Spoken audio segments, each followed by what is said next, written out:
Are you guys ready to go minimalist in a day? I am really excited and also very terrified. Now before I get started, I wanted to explain why I'm going to be doing this, because I know all the minimalist experts would not recommend going minimalist in a day. And I'm not going totally in a day. I'm going to break the house into segments because I have to.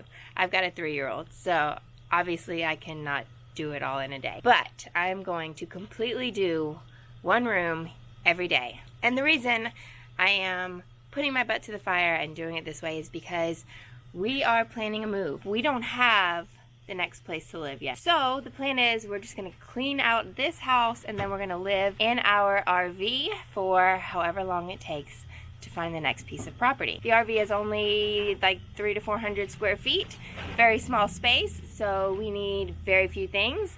I like the idea of living minimal as well. I always have. I've just never actually been able to do it. Now, as much as I love the idea of minimalism, I also struggle because of just old beliefs and things that I've grown up with. It comes down to two main things that have always held me back. One is kind of like a scarcity mindset that I've just grown up with. I had an amazing childhood, but we also were not wealthy. It was very much just live within your means. And so because of that, I feel this need to hold on to everything that I have because I'm lucky to have it. And so I just feel like I need to keep everything. And so to combat that, I just have to keep reminding myself of a different mindset, and that is creating flow within your life. As you release things and let things go, you make space for better things to come into your life, and an abundance mindset of if I let go of something, if I find that I need it again later in life, I can go out and get another one. I will have the abundance in my life to be able to get whatever I really need.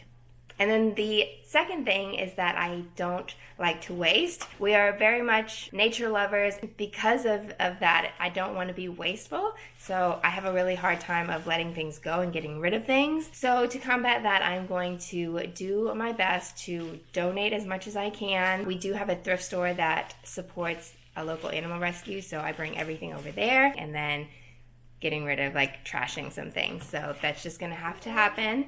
And it's not being wasteful if it's stuff that we already have, and as long as we're not going out and buying new things to replace it, it's not wasteful. So got to keep that in mind. Okay, so I'm going to start with the kitchen here behind me. I'm not sure exactly how I'm going to tackle this. First thing I want to do is wash anything that needs to be washed so that everything is clean, so that I can pull everything together and, take an inventory of all of the things, all of the items, to be able to separate what we want to keep and what we don't want to keep.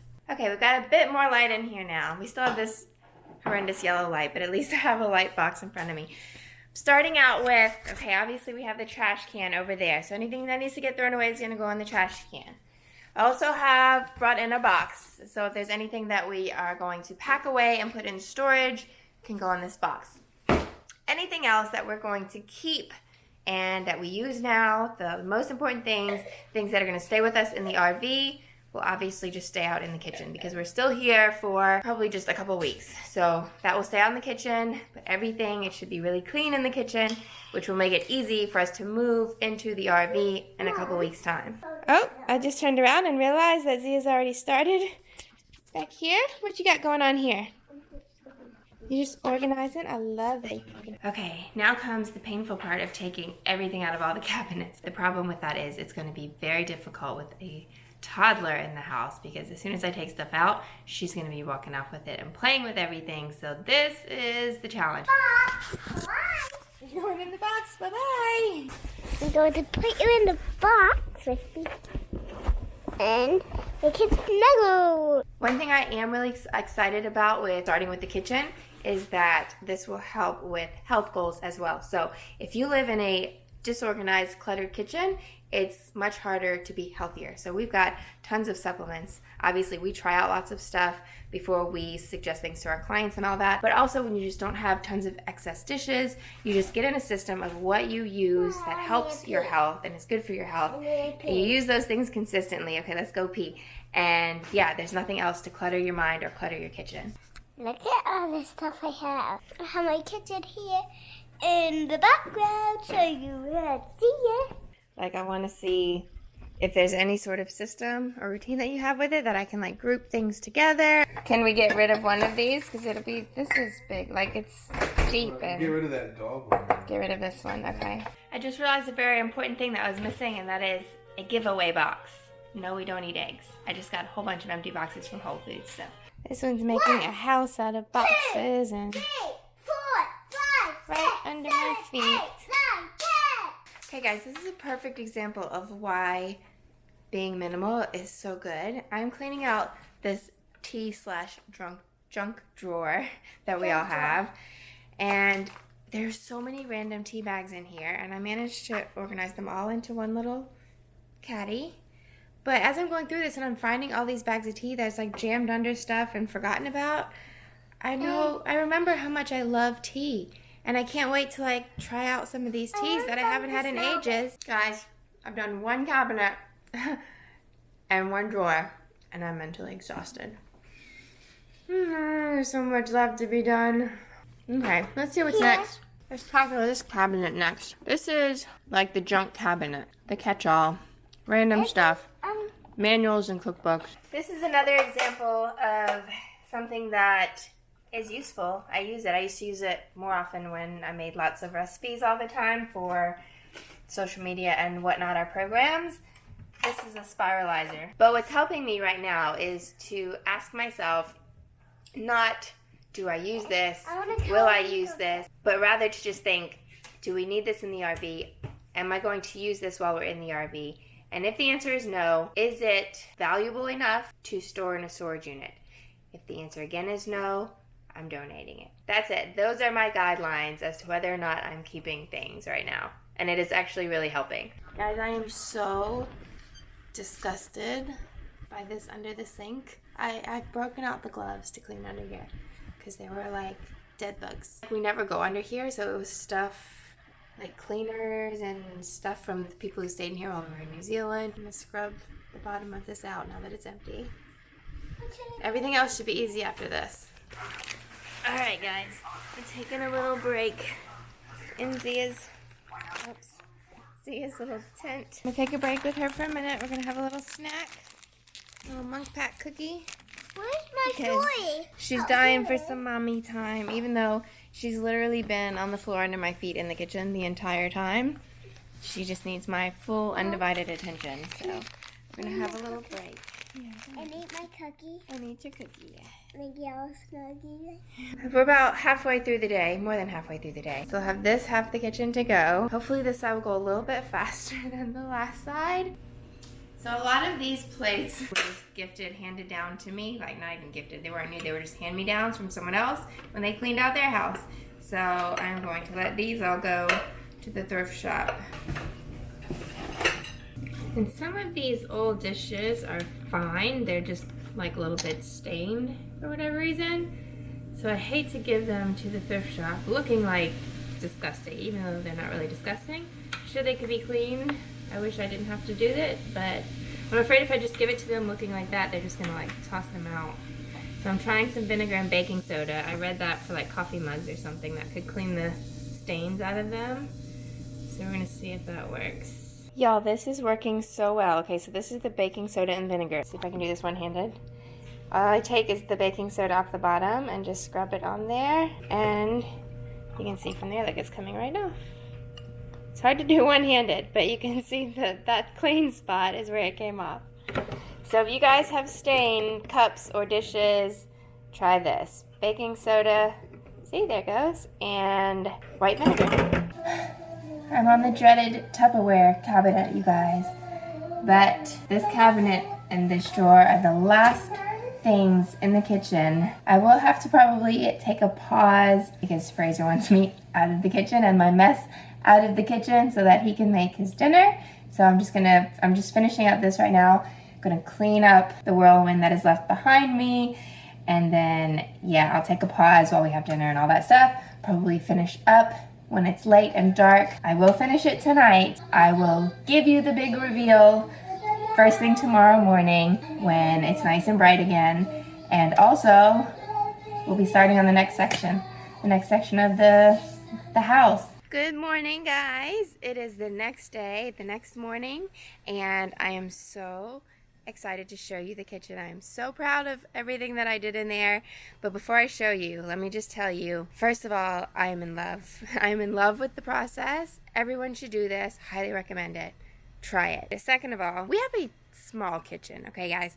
I managed to get 3 trash bags full of stuff that was just thrown away, and then also overflowed 3 boxes for donations to the charity shop. So I don't even know where we fit all that stuff in this kitchen, but it's so much better now. It feels so much better. It looks so much better, so much easier to use and like keep everything organized. Everything has a place. And before, I just always had so much stuff crammed in. Like if there was an empty space, then I could fit stuff in it, and I felt like I had a place for everything. But the reality is, as a family, like things didn't get put back in their place because it was too pedantic of a place to fit into. Like the tiniest nook and cranny of every little thing had to be Jenga'd in just right to fit. Not the case anymore. You need white space. You need blank space in your cabinets and pantries and all that stuff. So without further ado, let's go in and show you the final results. Okay, so remember what the kitchen looked like before.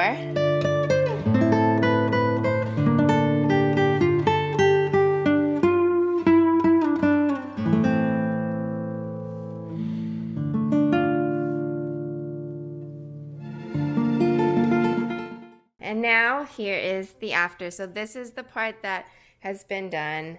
This, not the dining room yet, so I'm going to turn back this way. And this. So the counters are all nice and cleared. Don't pay attention to that. The oven door still needs to be fixed, the door handle. Okay, Zia wants to show you under the sink first. This was... the grossest part? It was the grossest part. And now we have hardly anything in there. Yeah, just the minimum stuff. Zia's little cabinet. You want to show them that? So this doesn't have any specific, like, things need to be in a certain place because this is her little cabinet. Nice and clean, clear spaces up here. This was a hot mess of stuff, which has been cleaned off. Kitchen towels and things. And this is the tea drawer, coffee station. Also under here, there was a bunch of stuff. Hardly anything in it now. This still has a bunch of stuff in it because this is the stuff that we use all the time. And that was full of like glasses up there, which we never use. So all of those got donated and made space for the extra stuff that we do actually use. What a concept. The mason jars, which I use for my juicing all the time. And now I have a place and a system for the little lids because those were always going missing. And it drove me nuts.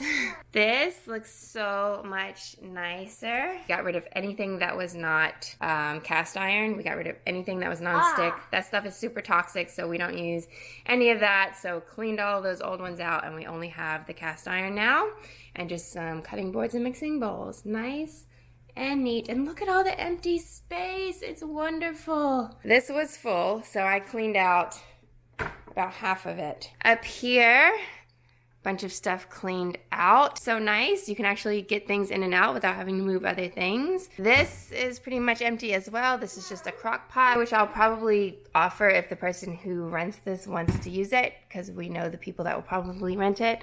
And one single vase up there, which I had several and I donated. This is all of our main dishware and stuff. So I cleaned out a bunch of extra dishes that we have. And then you're going to show them the utensil drawer? Those are your new knives, huh, that you got for Christmas. Those knives are really cool. They're more safe. It's like a progression of knives for children. So these are a little step up for her. This drawer used to have so much stuff in it. And like this whole section was just piled of extra utensils and things. You know, like random little things that you use once in a while. Hardly ever. So all that got donated, and now look at all this space. This is the Tupperware cabinet, which I do go through periodically. So it's not too bad, but it always just gets jumbled up. And then I use this little like dish thing to store extra lids and a fold-up colander, which is amazing. Like if you don't have one of those, get one. Save so much space. We got it because of the RV, but honestly, like I would use this all the time now. Yeah, extra lids because I think we still have those Tupperwares, but they'll show up. And if they don't show up before we go in the RV, they'll get tossed. So, for our Tupperware one, we're going to feed the ducks. Oh yeah, you put your things in there to feed the ducks, huh? You take some corn or oats and you feed the duck. We got more measuring spoons, but if they get moldy, we would just throw them away. Yeah, hopefully the measuring spoons don't get moldy. Yeah. Or That would only happen if you don't wash them properly, huh? No. Yeah. And we would just throw them away in the trash bin. Yeah. This is the last one right here. I almost forgot about this one yesterday. Ta-da! A mandolin slicer, which I'm still not sure if we will keep. Those trays won't get kept for ages, but while we're still in the house, we may need them. And there was a big George Foreman in there. It's getting sold or donated, whatever. We don't use it, don't need it. But it's so much nicer and simpler now. So I hope you guys enjoyed this video. I hope you guys are doing awesome. And hopefully it inspires you to do something like this in your own home. I highly recommend taking like this minimalist approach to it, even if you don't plan on being a full minimalist. Like, obviously we have more than some minimalists would have, but it's all about minimal for you. Like, only having the things that you need, you use often, or that you really love and enjoy and that bring joy to your life. If not, it's just creating clutter and cluttered energy, cluttered mental space. Even when I was just like halfway through cleaning, I told Fraser, I was like, oh my gosh, like it feels lighter already. The energy in here feels better. Like I feel like I can breathe. There's not all this stuff like weighing on my mind or cluttering my space and making things more stressful. Just daily routines, daily habits, all that is more stressful when you have too much stuff, too much clutter in the way. All right, I hope you enjoyed seeing this. I'm going to take a break from the decluttering, minimalizing, is that a word? Minimalizing. Today, because I have 2 vlogs now filmed that I need to get on editing. So today will be an editing day. Tomorrow I will get back to it and tackle the dining room, which is scary because of that table, which I mentioned before, and the pantry, because I haven't tackled that yet. So dining room and pantry coming next. Stay tuned, click the red subscribe button. We'll see you guys again soon. Bye!